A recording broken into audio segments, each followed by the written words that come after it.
3-005, April 20th, 2023. Councillor Wang, may I please have a motion to receive and approve the recommendations within the Emergency and Community Services Committee report? Thank you. Moved by myself and seconded by Councillor Ward 6, Councillor Tom Jackson, that the Emergency and Community Services Committee report being 23-005, being the meeting held on Thursday, April 20th, be received and the recommendations contained therein be approved. Thank you, Councillor. Councillor Kretsch, I understand that you have an amendment to item 1 respecting renovictions, stakeholder consultation, HSC 23023. Your understanding is correct. Thank you. I do have an amendment. I checked in. We were writing these motions on the fly, and I checked in with the general manager and the city manager about making sure the language was quite right to make sure that staff followed up with the previous motion. So I have the following amendment. That item 1D of the Emergency and Community Services Committee report 23005 be amended as follows. And if it's possible to put it up on the screen so people can see it, because I don't think it's actually on the agenda. I could be wrong about that, but I think these kinds of things aren't on the agenda. Just so people can follow along.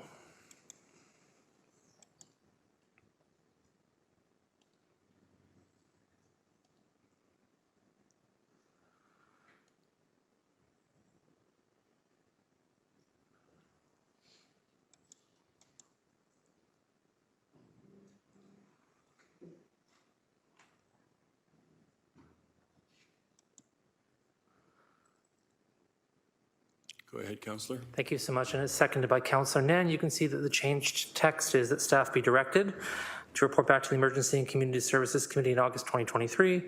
No change there. Through the City of Hamilton in there. And the ending part, making sure that it was clear what specific renovictions bylaws we were talking about. So a new Westminster style bylaw, as well as any potential bylaw associated with the review of the RentSafeTO program. And staff had said that without that there, it was unclear, and that matches the original motion from December 9th of 2021 that was ratified by Council on December 15th of 2021. So this all now lines up clearly. So just housekeeping from my perspective in terms of making sure it's clear. Thank you. And my seconder is Councillor Nan. I said that, sorry. Thank you. The amendment is before us. Any comments, questions, or debate on the amendment? Councillor Nan, please.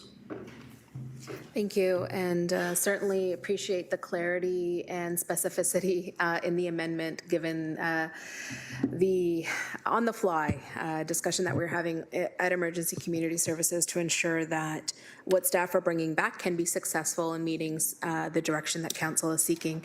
And I think really does come back down to enabling us to establish a comprehensive strategy as it relates to the crisis of the experience of renovictions that we've been experiencing across the city. I also want to take a moment to just say thank you to my committee colleagues as well as staff. I think the conversation last committee meeting was really robust. I think that we managed to have an opportunity of accountability with our community, and particularly renters who've been struggling with the experience of renovictions. Many of those who came to delegate at ECS on Thursday were residents and lived in Ward 3. And the data that was presented by staff clearly indicated that the highest number of known N13s issued in the city are in Ward 3, and the highest rate of experiences of renovictions are also in Ward 3. And that completely correlates with the experience that my office has had through the pandemic of writing letters to landlords to encourage them to halt these practices and help residents stay safely housed during the pandemic. It was atrocious that my office even had to engage in that kind of activity and reach out to landlords directly in order to appeal to their goodwill and to, encourage them to be good faith landlords and make sure that the housing wasn't being taken away at such a vulnerable time for so many of our residents. So thank you again to Councillor Kretsch as well as staff for clearing out these details and enabling the specificity for a successful report back later this year. Thank you. Thank you. Any further speakers to the amendment? Councillor Danko, please. Thank you, Chair. Not really the amendment, but perhaps an amendment to the amendment on the date. So I'm not sure how you want to handle that, because I think there has to be some discussion about the ability for staff to operationalize the date to report back. Okay, do you want to speak to your proposed amendment to the amendment? I don't really have something that I want to put on the table now, but there was correspondence from staff that they're not able to operationalize the August 2023 report back date. So I'd like to give staff an opportunity to put that on the record. Thank you. General Manager Thorne, please. Yes, through the chair, Jason Thorne, General Manager of Planning and Economic Development. So with item D that's on the screen there, if council approves this, much of that work would shift over to my department in Planning and Economic Development, primarily within two areas, licensing and bylaw services and planning. So I know it was asked at ECS that I provide some commentary here at council in terms of what it would take to meet that timeline of August of 2023. So I'll start. There are some items within this. There's a fairly comprehensive list of proposed bylaws to investigate and programs to investigate to bring back. My understanding in terms of what council's looking for is you are looking for a fairly comprehensive suite of options, suite of initiatives that would address this broader issue of renoviction and tenant displacement. My understanding, and I would agree with it, is there's likely not a single silver bullet to this issue, and so you'd be looking to have a suite of options that could work together to address the challenge. So we'd be looking to do a bit of, I will call it a deep dive into the RentSafeTO program in particular, including any bylaw amendments that we might recommend arising out of that, but not limiting the investigation there. There's work to be done, as I'm seeing in this motion, around a review of the work we're already doing around rental housing licensing and whether that could or should be broadened out. And also looking at the rental replacement policies, which work is underway on, and delivery of those is currently proposed for the end of 2023. So in looking at I'll start maybe with a couple of the aspects here that would fall into the jurisdiction of the Planning Division. So the Planning Division is leading the work around rental replacement policies. It's not explicitly noted in this motion, but I know it came up in the discussion around condominium conversions as well, which is also work underway within the Planning Division. Both of those are tracking to a December 2023, so year-end delivery is what we're tracking on currently. So to expedite that to August 2023, what we'd be looking to do is reprioritize the work within that area of the Planning Division to put this work at the front of the line.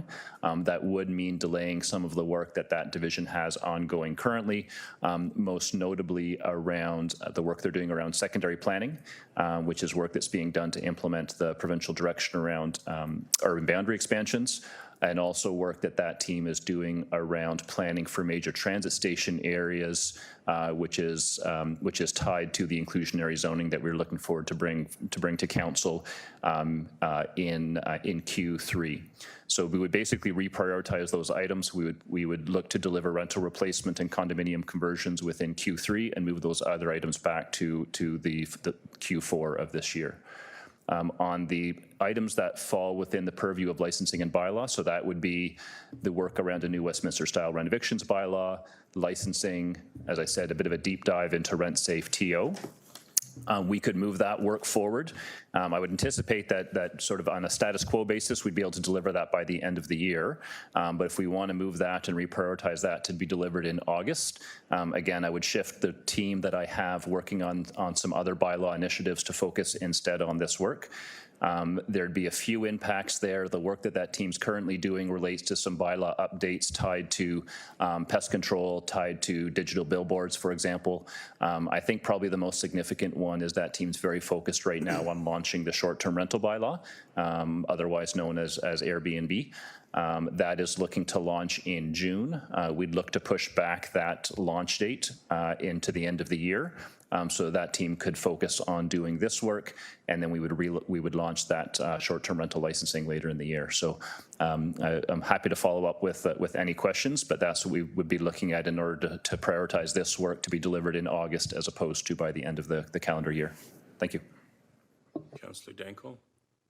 Thank you, Deputy Mayor. So I'm okay with rejigging the bylaw priorities and delaying the short-term rental bylaw if that's what necessary, if it's this council deems the renoviction bylaw as a priority and we're going to delay the short-term rental bylaw. I'm willing to, go with that if that's the will of council. But I want to make sure that we're clear that that is a specific decision that we're making. The bigger concern I have is the condominium conversions and rental housing protection bylaw component, because that includes delaying to December our secondary plans for the urban boundary expansion areas, policy development for major transit station areas, and inclusionary zoning. That work cannot be delayed. It can't. So if that one component is delayed to December, would that work so that we can move forward with all of that urban boundary expansion work that has to proceed on these timelines? GM Thorne. So through the chair, from a resourcing standpoint, yes. So we are targeting already, based on current workloads and priorities, to deliver the rental replacement policies and tied to that the condominium conversions for December. So if we continued on that path for those items, then the rest of the work plan would continue, and what we've indicated was delivering Q3 that reporting on secondary plans. So I guess I would put that on the floor, that we can either separate these dates out, have the bulk of the work come back in August, knowing that that's going to delay the short-term rental bylaw, that's fine, but have a specific date for the condominium conversions and rental housing protection bylaw shifted to December, because we have to prioritize the urban boundary expansion secondary plan work. There's no choice. So are you proposing the amendment, or do you want Councillor Kretsch to propose the amendment or speak to the amendment? I'll just put that on the floor now. I'm not sure if there's any other discussion. I'd like some consensus here rather than having it as a motion, but I think if it has to be a motion, then yeah, I'd put that on the floor. Okay. Thank you, Councillor. Councillor Spatafor, you're next on the list. Thank you, Deputy Mayor. I was just declaring my conflict before I didn't know the amendment was coming. So I just want to make Thank sure you. I separate the item to vote on. Which item is your conflict? Item 1? Item 1, yeah. Thank you. Okay, anyone else wish to speak to council? Thank you. Councillor Kretsch? Yeah, I'm not opposed to this. I just want to make sure I understand it a bit better. And I'm assuming that while I'm talking, people are typing. But could you explain, General Manager Thorne, exactly what would be the impact would be to this from a time perspective? I'm just not sure I understand, and I want to make sure I understand it from your perspective, what that impact would be, on which part exactly. I'm just slightly confused. GM Thorne? Yes, so through the chair, I'll leave it to clerks to do some magical wordsmithing, but I think in terms of the impact on D, it would just be highlighting the rental replacement policies item as a December 2023 deliverable, and the rest would stand as is. Thank you. That's totally fine with me. That makes sense, and I appreciate the clarity. Okay, we're just waiting for the clerk to catch up.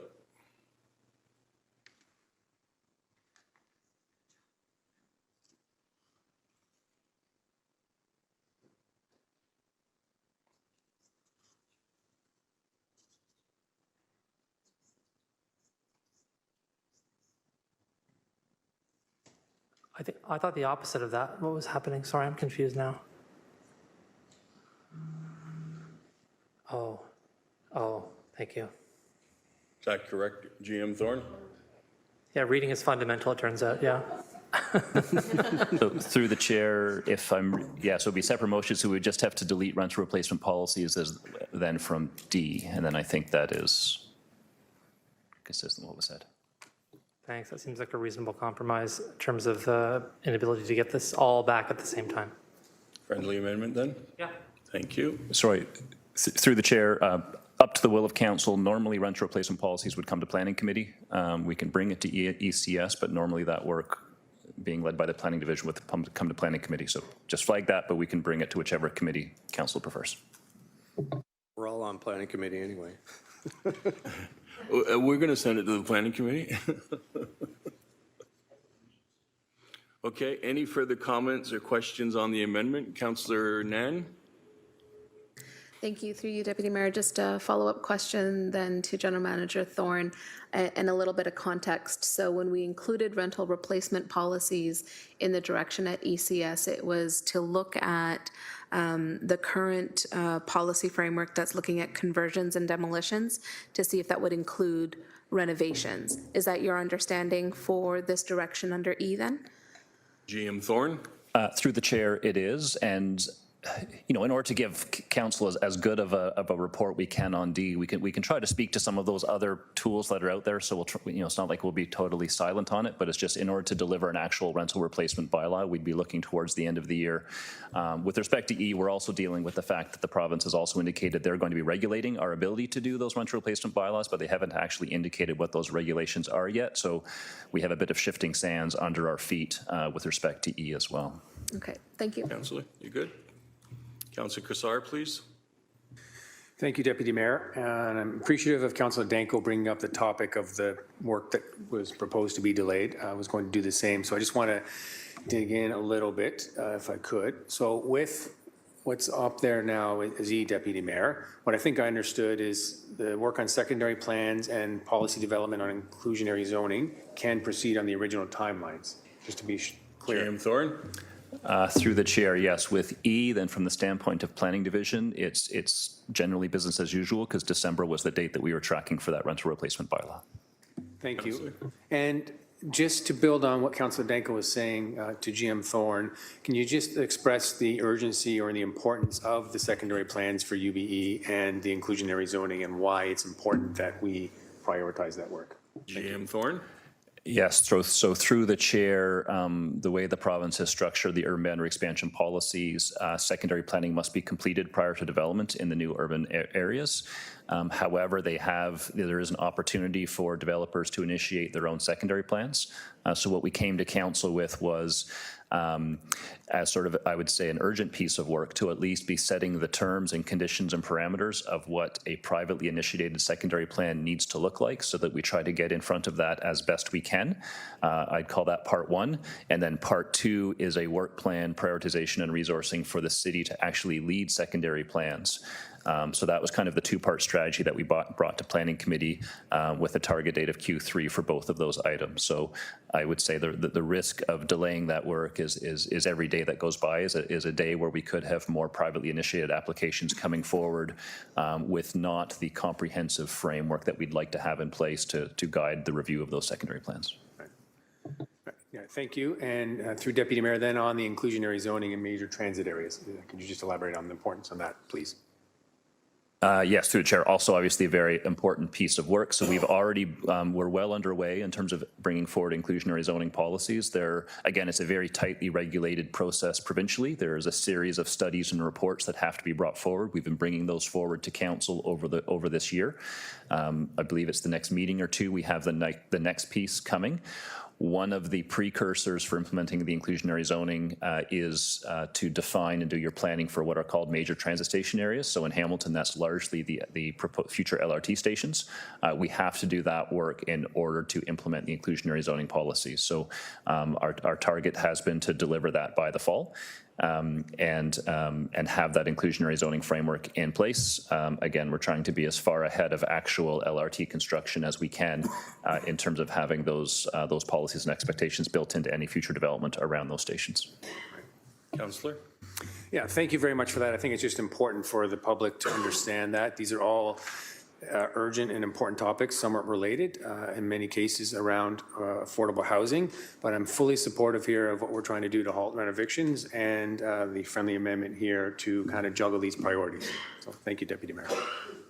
Thank you. Any further? Councillor Alex Wilson on 6.1.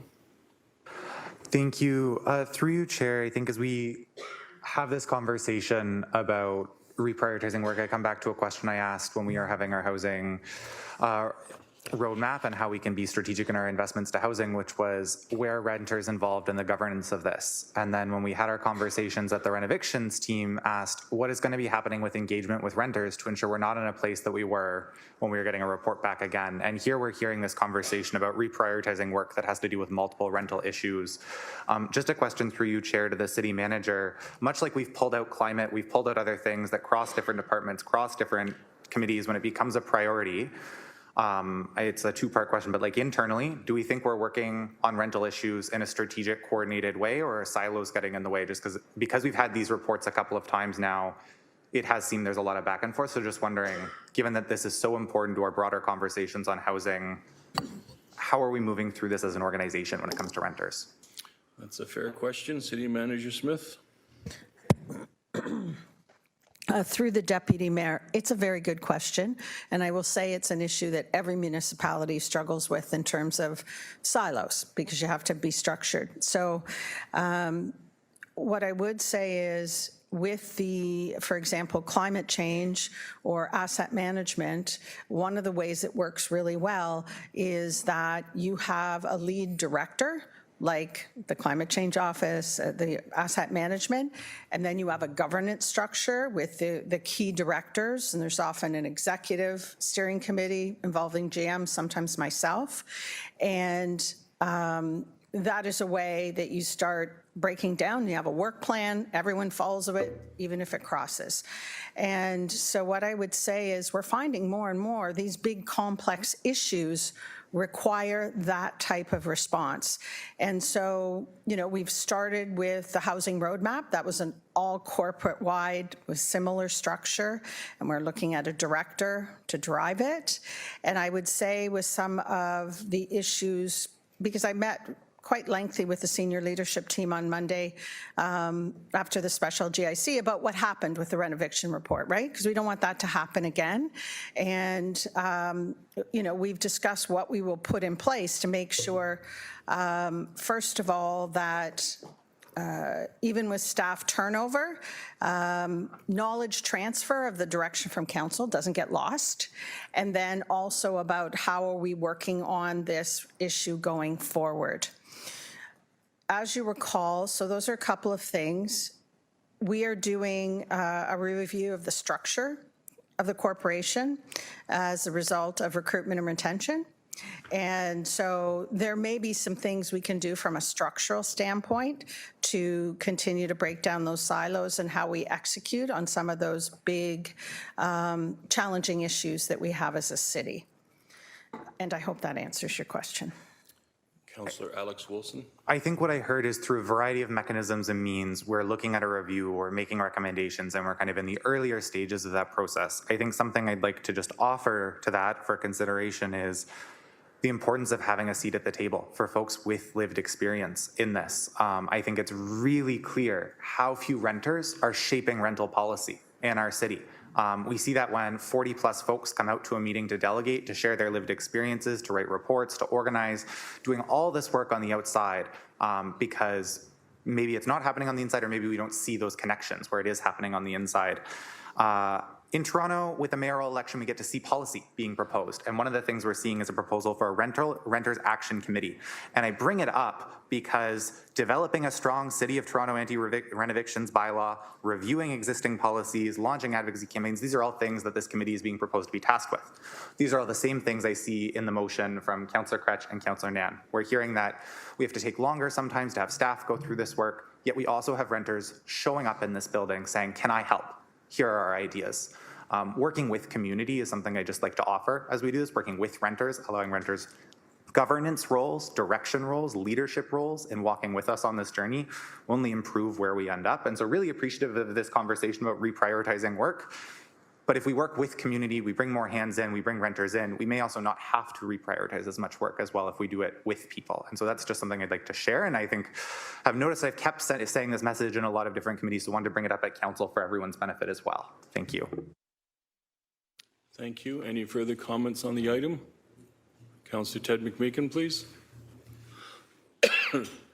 Thanks, Deputy Mayor.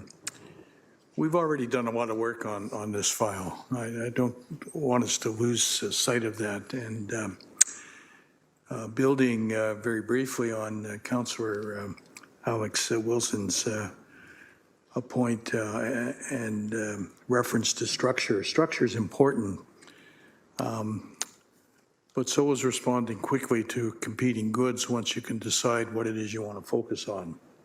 And I think we have a pretty clear indication of where we want to go, and I think we've got a plan that seems to make a lot of sense.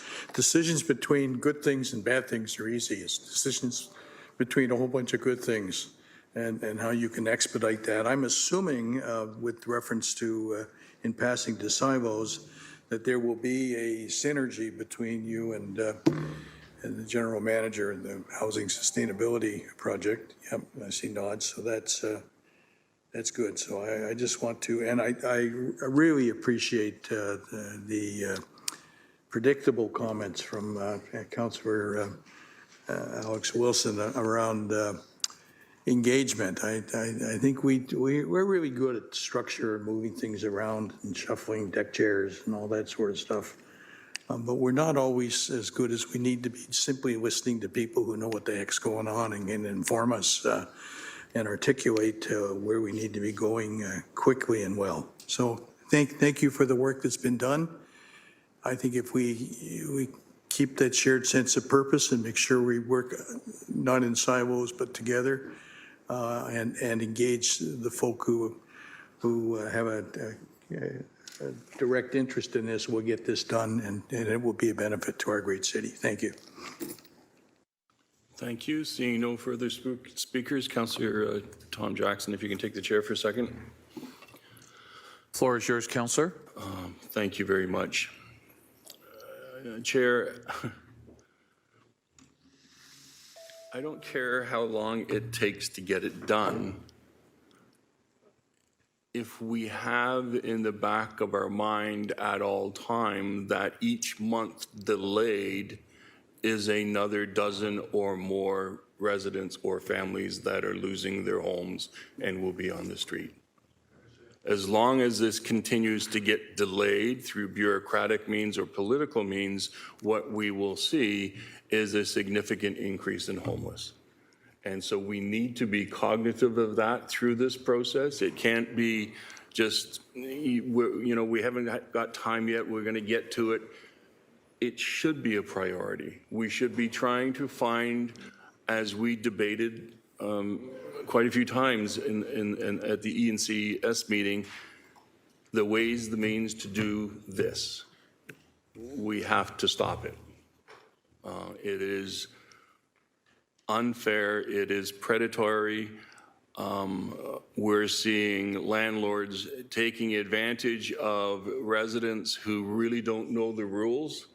And next thing you know, a month later, 2 months later, they're out on the street with an expectation that they can come home when it's done. But guess what? They can't come home when it's done unless you pay double or 3 times the rent. And so I just want to put that on the record as we're moving down this road. Thank you, Councillor. I'll take the chair back, please. Thank you, Councillor. So this was a friendly amendment. Do you want to vote on that item as amended separately, Madam Clerk, or just as? It was a friendly amendment. To the Deputy Mayor, if it's seen as a friendly amendment by the original mover and seconder, then we can vote on it just once. Okay, thank you very much. So any further items under the agenda item number 6.6? Seeing none, so we'll deal with that report now, please.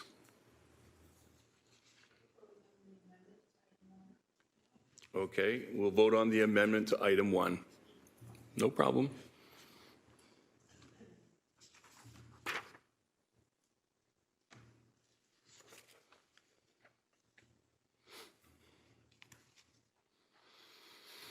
That vote carried 12 to 0 to 1 conflict. And on the balance then? On item 1 is amended because of the conflict.